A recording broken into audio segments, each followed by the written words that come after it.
Hola a todos, soy Raquel Moreno, soy coach profesional certificada y formadora de habilidades personales y soy una persona altamente sensible. Hoy os quiero contar cuáles son las fases mentales por las que estamos pasando o podemos pasar a lo largo de esta cuarentena. Realmente esta situación está siendo como un duelo para nosotros. Un duelo ocurre no solamente por el fallecimiento de una persona, sino también cuando perdemos un trabajo o tenemos una ruptura de pareja. Esta situación de cuarentena realmente para nosotros está siendo como un duelo y como tal hay diferentes fases mentales por las que pasamos a lo largo de este periodo. La primera de ellas es la sorpresa. De repente se ha paralizado nuestra vida, hemos dejado de tener una normalidad para tener una situación diferente que no esperábamos y con la que no contábamos, con lo cual hay una fase como de shock y de sorpresa, cierta parálisis. Después hay una fase de tristeza, tristeza por aquello que hemos tenido que dejar de hacer, por los proyectos que se han paralizado, por las personas que no podemos ver en este momento. Y en ese momento se desarrollan esos sentimientos de tristeza por pérdida de cosas que teníamos hasta ese momento. Después hay una fase de enfado, enfado porque nos tenemos que quedar en casa por obligación. Tenemos el foco en quedarnos en casa, pero por algo que es ajeno a nosotros y que nosotros no hemos elegido. Es en ese momento cuando se desarrollan emociones relacionadas con ira, con rebeldía, con querer salir y no podemos salir.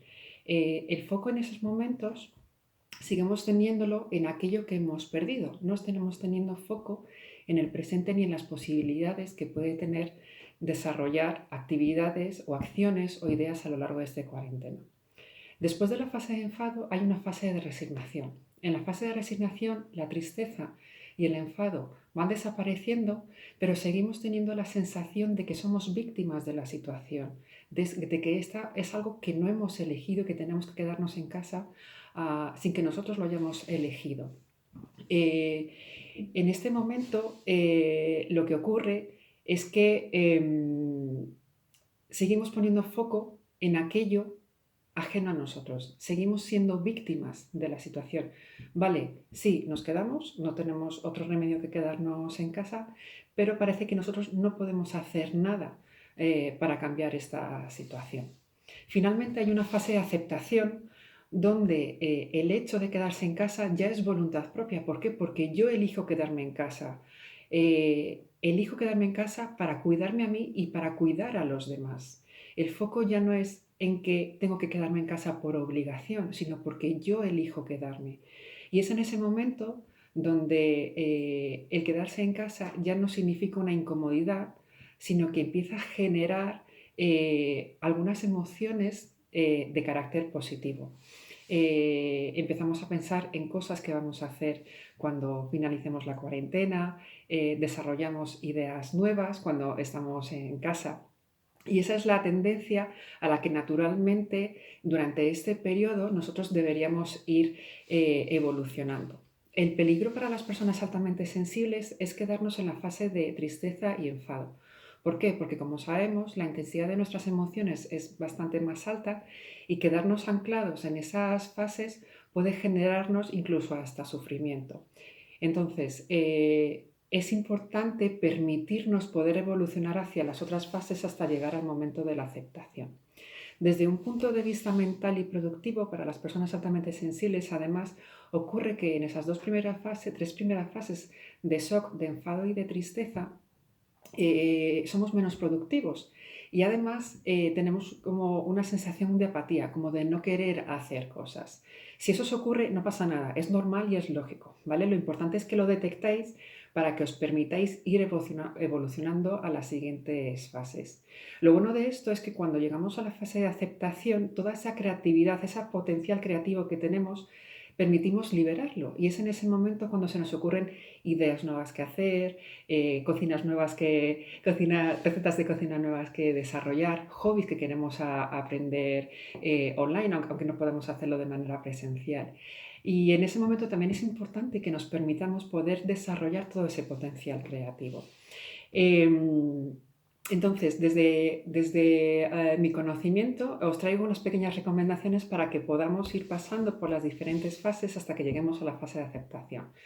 La primera recomendación es que si notáis que estáis en la fase de enfado o de tristeza, Todos los días anotéis 3 cosas positivas que han ocurrido a lo largo de ese día, pequeñitas, lo que sea, hablar por teléfono con un familiar o con un amigo, una comida que te ha quedado fantástica y la has saboreado. 3 cosas que han sido positivas y que te han generado pequeñas alegrías a lo largo de ese día. Y también 3 pequeños éxitos y logros que tú hayas hecho. Empezar un libro que tenías olvidado hace tiempo, ordenar el armario que también querías hace tiempo limpiarlo y hasta ahora no podías, y anotar esos pequeños éxitos. Es decir, en las fases de enfado y tristeza, os propongo que anotéis 3 pequeñas cosas que os han generado alegría en ese día y 3 pequeños logros y éxitos que hayáis conseguido también en ese día. Esto lo podéis mantener a lo largo de toda la cuarentena. Y conforme vaya pasando estas fases, en el momento de la resignación, yo os propongo que además de anotar esos pequeños logros y esas alegrías, anotéis también cada día una cosa nueva que queréis hacer cuando finalice la cuarentena. Visitar un museo que hace tiempo que queríais conocer y todavía no habíais podido ir. Ir a un sitio con un río que también queríais conocer. Hacer un viaje soñado. Visitar a un familiar en otra ciudad. Lo que sea. Una idea, un proyecto que queráis poner en marcha cuando la cuarentena finalice. ¿Por qué? Porque si en la fase de resignación yo pongo foco en aquello que quiero hacer, voy pasando de manera natural y sin darme cuenta del estado de víctima al estado de protagonista, porque yo elijo que cuando acabe la cuarentena voy a hacer cosas que ahora mismo no puedo hacer o elijo no hacer. ¿Vale? Entonces, esas pequeñas recomendaciones, tanto para la fase de enfado y tristeza como la fase de resignación, para que poco a poco y de manera natural podamos ir evolucionando hacia la fase de aceptación, que es ahí donde podremos desarrollar todas nuestras capacidades creativas como personas altamente sensibles y, por supuesto, elegir pasar esta cuarentena y quedarse en casa de la mejor manera posible. Espero que estas recomendaciones os hayan sido de utilidad. Confío en que estéis todos bien y vuestros familiares bien y, por supuesto, que saldremos reforzados de esta situación. Hasta pronto.